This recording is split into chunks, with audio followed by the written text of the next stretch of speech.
Welcome back, WNST, Towson, Baltimore, and Baltimore Positive. I have decided to go with the celebratory look behind me for the Ravens because, we all want to get an A on our report card after the draft. And, I had some memories over the weekend sharing some words with Still Savage online and sharing some old pictures of the barn and days of yore and ice cream with Ron Marcinak. But 8 draft picks, dealing up, dealing back, dealing forward, and lo and behold, Luke Jones, they filled some needs, right? Just like I filled some needs with some Royal Farms chicken over the weekend while I was watching the draft. It lingered on, and, the Ravens are as good at this as anyone. When it comes to, we have a need, we're going to address it.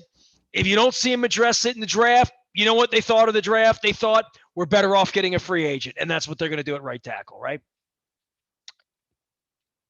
Yeah, I mean, and let's start there before we get you said in terms of trying to address needs. And look, we know best player available, but we know it's really best player available trying to address as many needs as you can, right? I mean, you don't want to reach, but certainly if you have best player available of at a position that you need compared to a position where you're okay, then yeah, you're going to go for the position of need. So, but you just said it. I think for as much as we heard about how talented this offensive tackle class was, and you and I talked about this last week, we know that the top 2 or 3 on the board were never going to come close to getting to the Ravens at 27 or 31. So you understand that in the same way that Rashad Bateman was the 4th, at best, the 4th best wide receiver. We know the top 3 went in the top 10, and then you could debate Bateman and some of the other guys.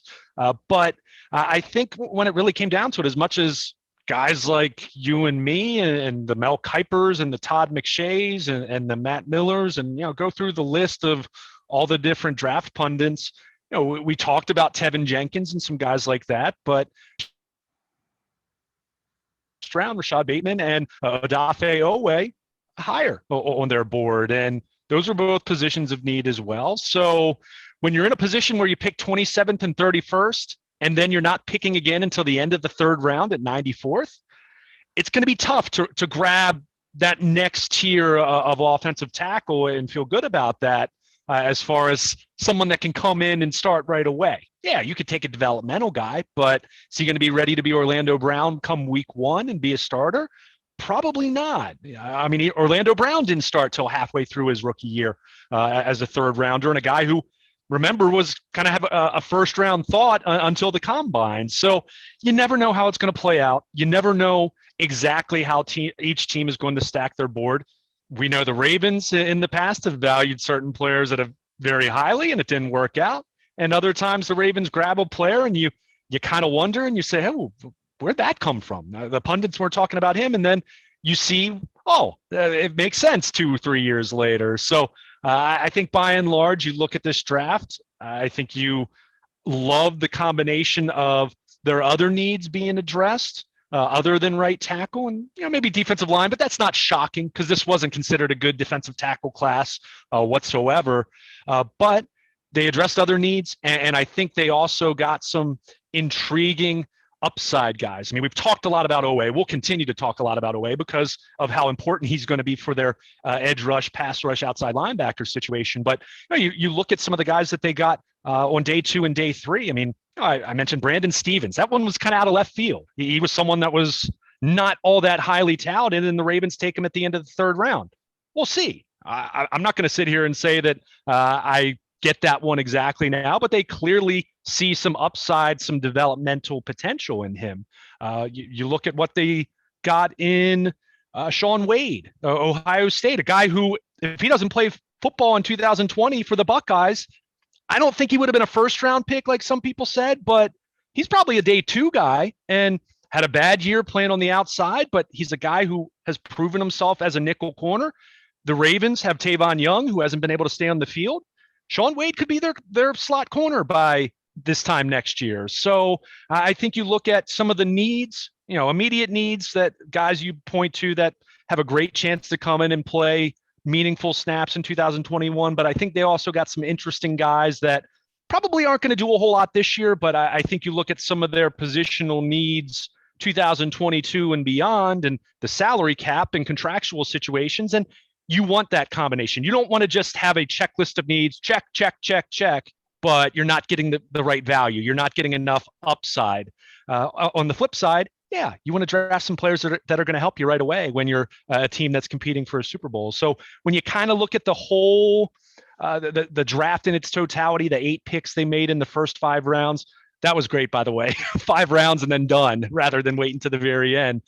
But I think you have to be pleased with what they were able to do, while fully acknowledging right tackle remains a question. And even if they drafted a right tackle, we'd still have questions until you get the guy in the building, get the guy on the practice field, and see what he looks like. So you're never getting answers on draft day. You're getting potential answers, and I think there's a lot of potential to like with this draft class. Luke Jones is here. He is he's getting the sleep out of his eyes from late nights with the Oakland A's and the Orioles over the weekend, going to Seattle and breaking the draft down. We'll be doing this with lots of people all week long as we mix in other conversations here at Baltimore Positive. Obviously, the Kentucky Derby was a big weekend, which really weird. The draft conflicted with the Derby. That's never happened in 25 years of doing this, which pushes us up on the Preakness, which is right around the corner right now. And we have a Bob Baffert winner. So a lot of things going on, but the draft sits at the top of all of it. And I guess Bateman and the other wide receiver who sort of fell down the board, right? So you mentioned why would they go in that direction? There's a kid there that was mocked into the 2nd and 3rd round a lot, much higher up than where they took him. But the wide receiver position, for as much angst as you had, as much angst as every guest we had here, whether it was nerds at, Mike Tanier and these guys that are Football Outsider, Aaron Schatz talking wide receiver, or whether it's just Joe Sixpack talking wide receiver, or whether it was, my friend Brian Lease from Roofing by Elite, who was wide receiver, and, beginning at the beginning where all 8 of the wide receivers that were going to get $12 million plus, then they finally bring Sammy Watkins in, and then you get a question in at the Liars Luncheon. I get a question, and I get slapped, in the Liars Luncheon, and we're offended, and then they go and draft 2 wide receivers. So, I don't know what to say other than I didn't think it was any sort of red herring on my part or anyone else's part. I'm sort of shocked they took 2 wide receivers. I'm shocked they went wide receiver in the first round. I mean, there's a lot to stand on the outside of this, even before the draft started, when they gave Orlando Brown around away for draft picks, where we'd say, you can't really guess what they're going to do. I mean, this isn't anything old world or new world, but the amount of possibilities for them it's like a lotto ticket. You never have any idea what they're going to do.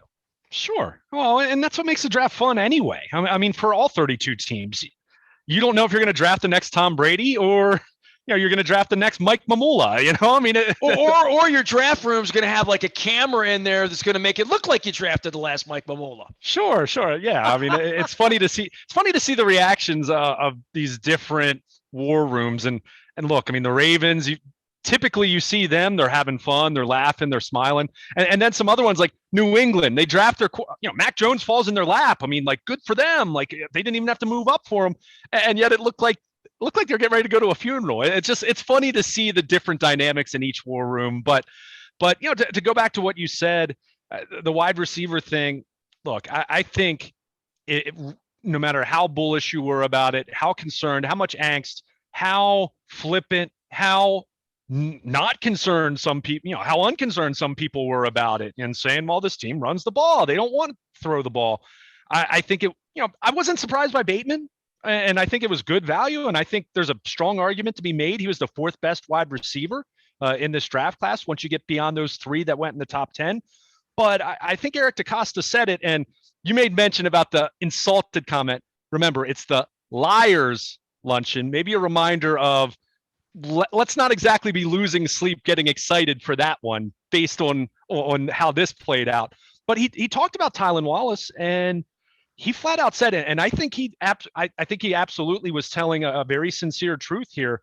He flat out said, we thought he was too good of a player to pass up there. I don't think they went into this draft necessarily thinking we're going to draft 2 wide receivers in the first 4 rounds. I think they very clearly were targeting a wide receiver early based on the names that were there, whether we were talking about Bateman or some Terrace Marshall before the medical red flags. I mean, there had been a lot of chatter about them taking a wide receiver in the first round, especially when you get two after you trade Orlando Brown and you have two picks at the end of the first round. So I'm not surprised by that, but I think they liked Wallace that much. And you mentioned it. I mean, this is a kid who had an ACL tear at the end of 2019, but you look at his 3 seasons at Oklahoma State, very productive.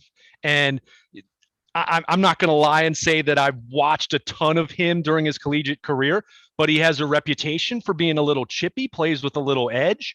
I've seen the Steve Smith personality comparison be thrown out there. Not that he's going to be a borderline Hall of Fame wide receiver, but I think he's someone that does offer something a little bit different in their room. And again, is he going to play a whole lot in 2021? I'd be lying if I sat here with confidence and said, yes, I think Tylan Wallace is going to be on the field a ton. I think Bateman will be on the field a ton.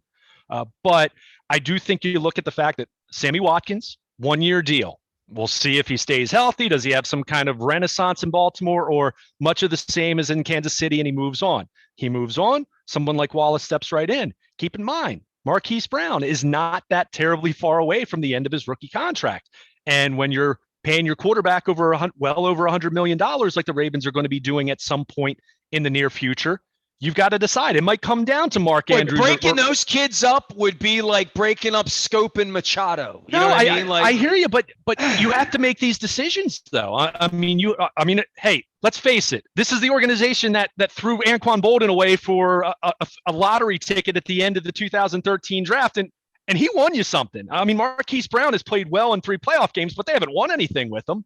So, it is one of those things where you want to leave yourself options. You want to have outs. For how many years, going all the way back to the Joe Flacco era, and even before that. I mean, look at Travis Taylor, who was a bust. I mean, he had his moments. We all remember the Miami playoff game, but by and large, considering he was 10th overall, he was a bust. Yet look how many games he started in Baltimore. Look how long the Ravens held on to him. And part of that reason was they didn't really have any alternatives. So you bring in this collection of young guys, and that's not to say they're all going to make it. Let's face it. Miles Boykin now going into year 3, he's looking over his shoulder after this draft. I mean, he has to be. I don't think he's a lock to make the roster at this point. Yeah, you started to get the depth chart out, and you've been around this long enough to see you're on the wrong side of the pipeline. You're not getting on the field. You're going to be going the route of Arthur Brown, and I mean, we go down the line of all the John Simons, all the guys that just get. Darren Waller, there's a great example. I mean, with him, so much of it was the off field with the drugs. I mean, they always thought he was talented, but you're right. I mean, you get to a point where you have so many numbers at each position that you just can't keep everyone. And to be very clear, I'm not saying Miles Boykin is done, but my point is he's not just showing up in Owings Mills for mini camp and training camp and going to be having a starting spot or being a quote lock on the roster anymore. When you have Devin Duvernay and James Prochet as a 6th-round pick. He's clearly someone who's going to have to make the team this summer. So you bring in these 2 kids who are talented, really productive in college. I think, and I asked John Harbaugh about this a little bit, and Eric DeCosta alluded to it as well. Keep in mind, they brought in T. Martin and Keith Williams to specifically focus on the wide receiver position and development there. Those guys definitely had their opinions, solicited as far as looking at prospects. So these are their guys, so to speak. And that's not to say they don't like the incumbents, but these are guys that had some input with this draft evaluation process and said, yeah, we think we can win with Rashad Bateman. Yeah, we think Tylan Wallace in the 4th round is outstanding value. So you just look at that. And as much as you hear coaches say this, and you'll hear the front office say this after the draft every single year, there's a lot of intriguing, enticing competition. And that's not to say Rashad Bateman's going to become a true number 1 and fulfill that white whale that the Ravens have never been able to harness as far as having drafting and developing their own true number 1 wide receiver. That's not to say Wallace is going to be a 4th-round stud. I mean, he might be Chris Moore. At one point in time, the Ravens were excited about Chris Moore as a wide receiver before he becomes just a special teams guy, and that's it. So you never know, but I just think more than anything, and I wrote this at BaltimorePositive.com the day after, afternoon after the first round, Eric DeCosta, said this a few years ago. I can recall back in the days when we were there in person after the Liars Luncheon, he would hold court. And this was his last year as assistant GM. This was Ozzy's swan song year, even though he's still there, we know. But right before they drafted Lamar Jackson. Right. But one thing that we talked to Eric DaCosta about at the time was wide receiver. I mean, and this was the time where they were drafting wide receivers, but it was always be the day three guys, right? I mean, always the guys, Tommy Streeter and Aaron Millette. I mean, guys that didn't really have much of a chance to make anything because they aren't that highly touted. And he flat out said then that we have to look at this a little bit differently than we have in the past. While we think that there's some talent inflation going on at that position, we have to make a decision. Are we going to continue to say everyone else is wrong and we're going to be left out of that conversation and it's going to hurt us in terms of trying to win football games?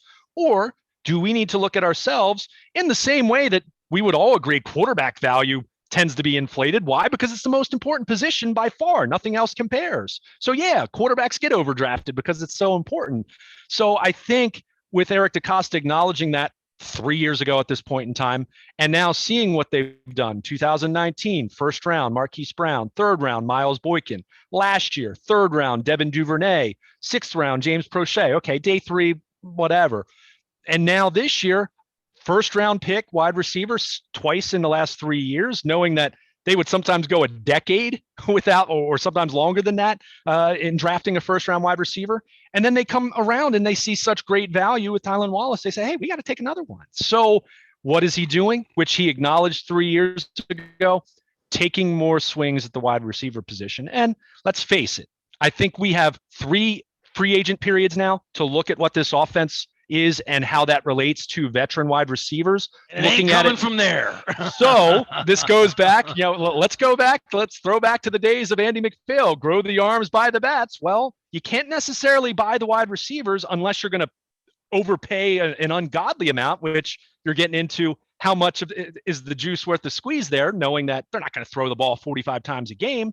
But you go and you find guys that you think are really good fits, guys that have strengths that mesh well with what Lamar Jackson's strengths are as a passer, and you organically improve your passing game. Now, does that mean they're going to throw the ball 40, 45 times? Does that mean their passing yards per game is going to go from 32 to 9th? No.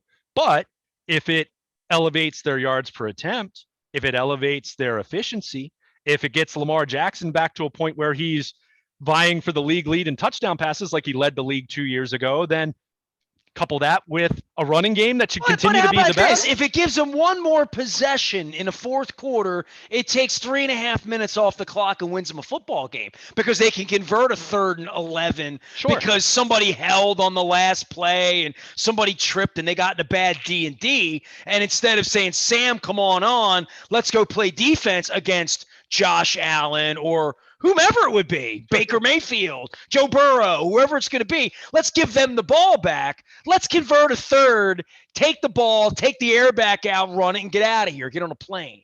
Yeah, I mean, you want to have options. You want to have outs, right? The last few years when we've talked about the Ravens coming up short in January, we've said what? They need to be able to play better when they're off schedule. They want to run the ball. We know that. But the other team tries too, right? And the other team's going to make plays, and you're going to make some mistakes from time to time, whether it's a penalty or a fumble or something that gets you off schedule and gets you in a less than ideal down and distance. You've got to be able to function at a higher level than they've been able to do that. And I think some of the moves that they've made gives them the potential to do that. I mean, there's some speed. Both of these guys, they're 6 foot and 5'11", but I think if you look at some of the pundits and some of the analysis and you watch these guys make plays, they both play a little bit bigger than their size indicates. Now, again, going up against Illinois' defensive back rather than going up against an all-pro corner in the NFL, it's a different ball game, and we understand that, and that's true for everyone that's making the jump to the next level. But I think there's intrigue with these guys, and it's not to say I think that their wide receiver group becomes the best or a top 5 or a top 10 overnight, but I think there's potential. There's potential growth and upside with this group. And I mean, you've got to like the fact how young it is. I mean, other than Sammy Watkins, I mean, you're talking about a bunch of guys that are under the age of 25. That's fun, considering your quarterback's 24. So there's just a lot of potential in that way. We know they have a lot of work to do. We know a lot of this comes down to spring and summer and training camp and getting the reps there and even the preseason, which they didn't have preseason games last year. So, they've got a lot of work to do. But I think as it relates to the passing game, and, we can get into Ben Cleveland in a moment because he's going to relate to that most likely, or at least have a chance to on the offensive line. I think you have to like what they were able to do. I think both of these wide receivers just really good value. And now we'll see them go to work and see if Greg Roman has the answers for how to best utilize these guys.